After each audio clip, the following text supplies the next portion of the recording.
Social media पर जैन समाज के सबसे लोकप्रिय जैन न्यूज़ चैनल महालक्ष्मी की ओर से आप सभी को रात्रि 8 बजे एक बार फिर आएंगे शिखर जी आपके पास सादर जैन। चैनल महालक्ष्मी टीम 2-3 दिन रही शिखर जी में, फिर वहाँ से कहते ना पूरी तरीके से डॉक्टरी ऑपरेशन एक्सरे सब करके लाती है, चर्चा करके आती है और आपके पास लाकर परोस देती है वही रेडीमेड खाना। हाँ, हम बात करें आज सम्मेद शिखर जी, अनादि निधन पवित्र तीर्थ, जैन शाश्वत पवित्र तीर्थ, सब तीर्थों का महातीर्थ श्री सम्मेद शिखर जी पारसनाथ। जी हाँ, आज वहीं से बात कर रहे हैं आपसे। इसके लिए अगर कुछ साल पहले चले जाएं तो मेरा है के रूप में हम 2 बंदरों की तरह लड़ रहे हैं और बिल्ली के रूप में वन विभाग ने इसका कब्जा है उसके पास। कैसी गजब की बात है। आज इसके अंदर करोड़ों रुपए, चाहे श्वेतांबर भाई हो चाहे दिगंबर भाई हो, आपस में अधिकार के चक्कर में, यानी जो जैनों का तीर्थ है ना उसमें श्वेतांबर लिखा है ना दिगंबर लिखा है। अरे जैसे महावीर थे, जैसे हमारे आदिनाथ थे, ना आदिनाथ यहाँ से गए ना महावीर गए, पर दूसरे से 23वें के बीच में से 2 को छोड़ के बाकी सारे गए। ऐसे अनंत तीर्थ के ऊपर से हम आपस में अधिकार के चक्कर लड़ रहे हैं। तीर्थ किसी एक का नहीं होता है, किसी संप्रदाय का नहीं होता है, यह सभी का होता है। ये नहीं समझ पाते हैं। और उसके बीच में आज दिगंबर करोड़ों रुपए खर्च कर दिया इस तीर्थ के लिए, आपस में लड़ने के लिए। दूसरों की जेब में जाता है, अपनी जेबें खाली कर देते हैं और फिर कहते हैं समाज पैसे दो, लड़ना है हमें, लड़ना के लिए पैसे दिए जाते हैं। आज हालत ये हुई है, इतने पैसे लग गए होते, सही करते होते तो ये टोंकों की दशा देख रहे हैं आप। गंदगी ही गंदगी हो रही है। कसूरवार हम श्रावक भी हैं, कपूर जलाएंगे, गंदी करेंगे, दरवाजे लगाएंगे, दरवाजे के पीछे ऐसे लगाएंगे। गजब की बात, 3 तरफ से खुला है, आगे दरवाजे। बंदरों के हमले नहीं रुके, दरवाजे लग गए। कहीं कोई भी आज की तारीख में 3-4 टोंकों छोड़ के कहीं भी कोई गार्ड या सुरक्षा अधिकारी नहीं मिलता है। बंदरों के हमले अब पहले 2 टोंक पे, अब 8-10 टोंकों पे खूब मिलते हैं आपको। गंदगी चारों तरफ पड़ी है। आज हालत हमारी टोंकों, अरे ये मंदिर है, मंदिर सबसे पावन तीर्थ के, आज हमारी दशा इसकी ऐसी हो रही है। इसके बारे में सोचते, पर इसके बारे में हमने आचार्य प्रसन्न सागर जी से बात करी। उन्होंने जो चौंकाने वाला बात कही, आज तक जैन समाज में शायद आप में से किस चोपड़ा कुंड खुलवा दिया उन्होंने। 40 माह तक बंद रहा था। गजब की बात है, मौन रहते हुए तपत्या के अंदर कैसे खुलवा दिया। उसी तोप मौन के अंदर, उसी तपत्या के अंदर 16 उड़ बैठकर उन्होंने 2 पत्र लिखे श्वेतांबर समाज के संत को और उन्होंने तैयार हो गए। और लगभग बाग कहते हैं कि पूरा हाथी निकल गया आपस में सुलझाने के लिए कि पूंछ रह गई, और उस पूंछ से वापस हाथी को खींच लिया कि अभी तो लड़ना है मैदान के अंदर, अभी कैसे निर्णय लिया जा रहा है। और आज आचार्य श्री प्रसन्न सागर जी चैलेंज करते हैं, 7 दिन में हल कर सकते हैं। पर पता है उनको क्या वो कहते हैं? हम तो कहेंगे सुनकर हम हैरान हो जाते हैं, क्योंकि ये उनके शब्द हैं। वही कह रहे हैं, इसमें कसूरवार कौन है? आप सोचते हैं श्वेतांबर भाई हमारा साथ नहीं देते हैं, हम यही सोचते हैं, पर उन्होंने जो बातें कही हम अपने मुख से नहीं कहते हैं। उन्होंने जो कहा सचमुच आज सबसे बड़ा चौंकाने वाला खुलासा है इस शिखर जी के विवाद पर, जो आज तक शायद कोई ही नहीं जानता। आचार्य श्री प्रसन्न सागर जी या वह जो इस विवाद में लिप्त है। आज जो आप सुनेंगे, सचमुच यह हमारा कोई विचार नहीं है। जो आचार्य श्री ने कहा सचमुच है ना। हमने उनसे बाद में कहा यह बात सारे लोगों तक पहुंचेगी। उन्होंने कहा जिस तक पहुंचानी है पहुंचाओ, अरे इसको काटो और जाके सीधा उनको भेज देना। मैं किसी से डरता नहीं हूँ और सत्य बात से कभी रुकता नहीं हूँ। उन्होंने यह भी कहा था, हम हैं हम, एटम बम है और तुम हो तुम, कुत्ते की तुम हो। यह तक कह देते हैं, पर वह खुलकर साफ स्पष्ट कहते हैं। सुनते हैं अब वह खुलासा श्री सम्मेद शिखर जी पर, जो आपने आज तक नहीं सुना होगा। भाई भाई लड़ते हुए विवाद को कैसे हल होते होते पूरा हाथी बाहर निकल गया, पूंछ से उसे कैसे वापस खींच लिया।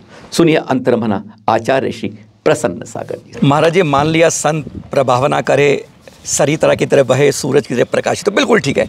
लेकिन मैं तो मांझी श्रावक हूँ, मैं तो लालची हूँ। आत्म कल्याण साधु का कर्तव्य मैं तो वो सिखा रहा हूँ, पर कल्याण भी इस पंचम काल में 2549वें साल में जरूरी है।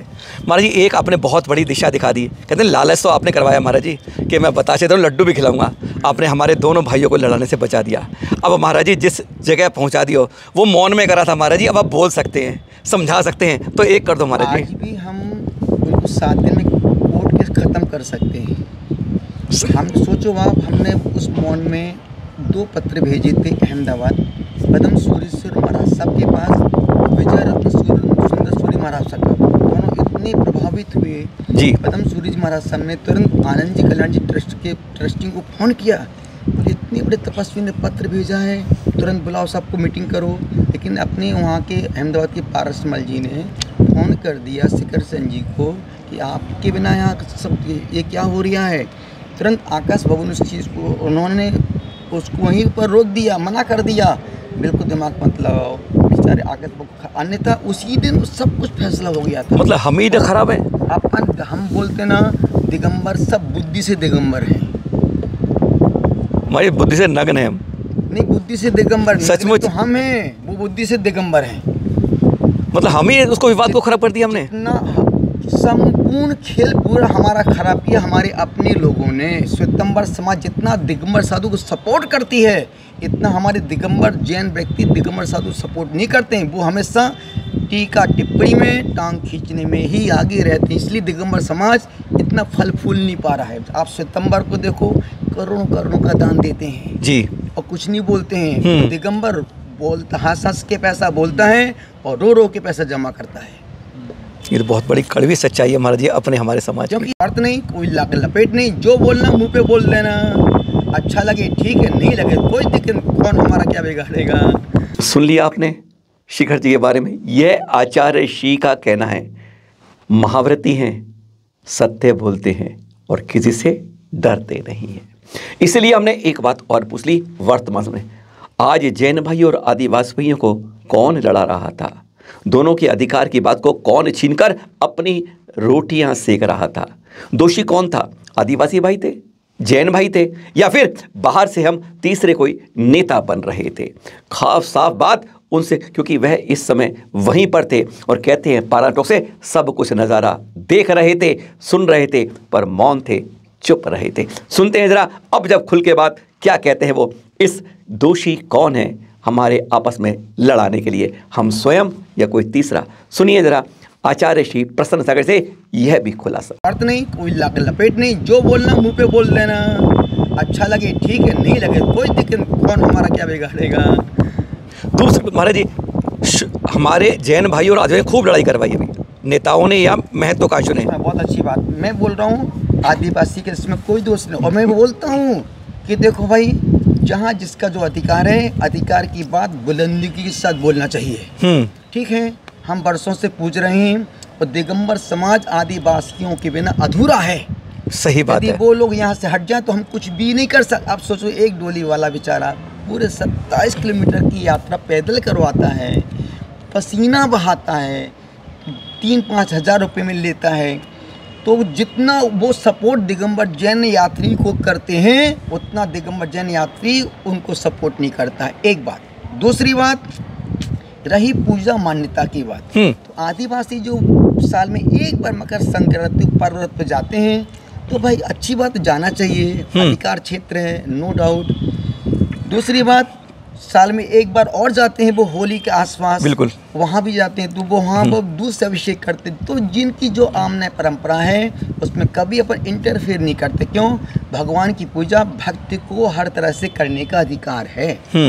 किसी को कुछ पसंद, किसी तो जो जैसे करता है। पर रही अधिकार की बात कि मेरा पर्वत किसी का नहीं, पर्वत पर पूरा अधिकार है वन विभाग का।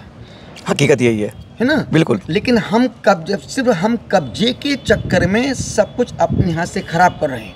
अभी जो बात विवाद हुआ था इसमें आदिवासी का कोई रोल नहीं था, जेंट्स का कोई रोल नहीं था, लेकिन उसको राजनीति ने गंदी मोड़ दे दिया, इसलिए बेचारे वो गुमराह हो गए।